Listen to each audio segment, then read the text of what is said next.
उत्तर प्रदेश के हमीरपुर में तेज आंधी और खराब मौसम के बीच निर्माणाधीन पुल अचानक भरभराकर गिर गया। इस दर्दनाक हादसे में अब तक 6 मजदूरों की मौत की पुष्टि हुई है, जबकि कई लोगों के मलबे में दबे होने की आशंका भी जताई जा रही है।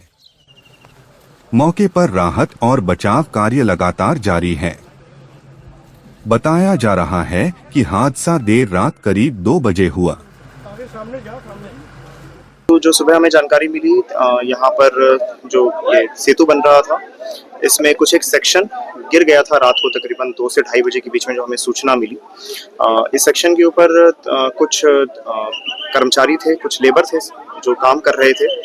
उसमें से कुछ लेबर जो हमें अभी तक जानकारी मिल पाई है, उसमें से कुछ लेबर बरसात से बचने के लिए नीचे एक हाइड्रा मशीन थी, उसके छांव में थे और एक सेक्शन गिर जाने की वजह से उस समय उन पर गिर गया ये, और 6 लोग की दबने के हमें जानकारी प्राप्त हुई है। 3 लोग उसी जो सेक्शन गिरा था उसी में फंस गए थे बीच में। आज अभी तकरीबन 8:30 बजे जो 3 लोग फंसे थे उनको रेस्क्यू कर लिया गया है। रात को ही SDRF पहुंच गई थी यहाँ पर और पूरी पुलिस बल और प्रशासन भी तैनात था। जो 6 लोग हैं तो उसमें से 2 की बॉडीज को निकाल लिया गया है। अभी बाकी का ऑपरेशन अभी चल रहा है। अभी यहाँ पर मल्टीपल क्रेन्स मौजूद है, मल्टीपल JCB और पोकलैंड भी अभी मौजूद है और पूरी मुस्तैदी के साथ हम लोग यहाँ पर कार्य करा रहे हैं। कल रात को एक सूचना प्राप्त हुई थी कि जैसे यहाँ पे जो बेतवा नदी पर जो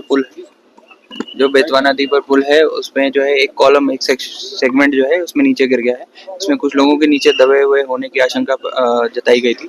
इसको सूचना जैसे ही प्राप्त हुई पुलिस और प्रशासन यहाँ मौके पर पहुंचे और SDRF को भी तत्काल रूप से बुलवा लिया गया। SDRF कल रात में ही यहाँ पर, जैसा कि DM साहब ने अवगत कराया, यहाँ पे पहुंच गई थी और इनमें जो 3 लोग थे जो फंसे हुए थे उनको सुचारू रूप से जो है बाहर निकाल लिया गया, उनका रेस्क्यू हो गया है।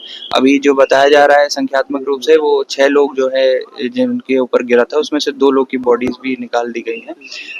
इस समय जो कारण है वो अभी जो है जांच उपरांत जो है बताए क्या है, लेकिन जैसे कि कल एडवाइजरी जारी की गई थी और कल जो है पानी बहुत बरस रहा था और विंड्स और जो हवा बहुत तेज चल रही थी, तो उसकी वजह से जो प्रथम दृष्टया जो बात सामने आ रही है कुछ इस प्रकार है कि शायद उस वजह से हुआ हो, परंतु विस्तृत रूप से जांच की जाएगी और जांच उपरांत जो कार्रवाई होगी उससे आपको अवगत कराया जाएगा।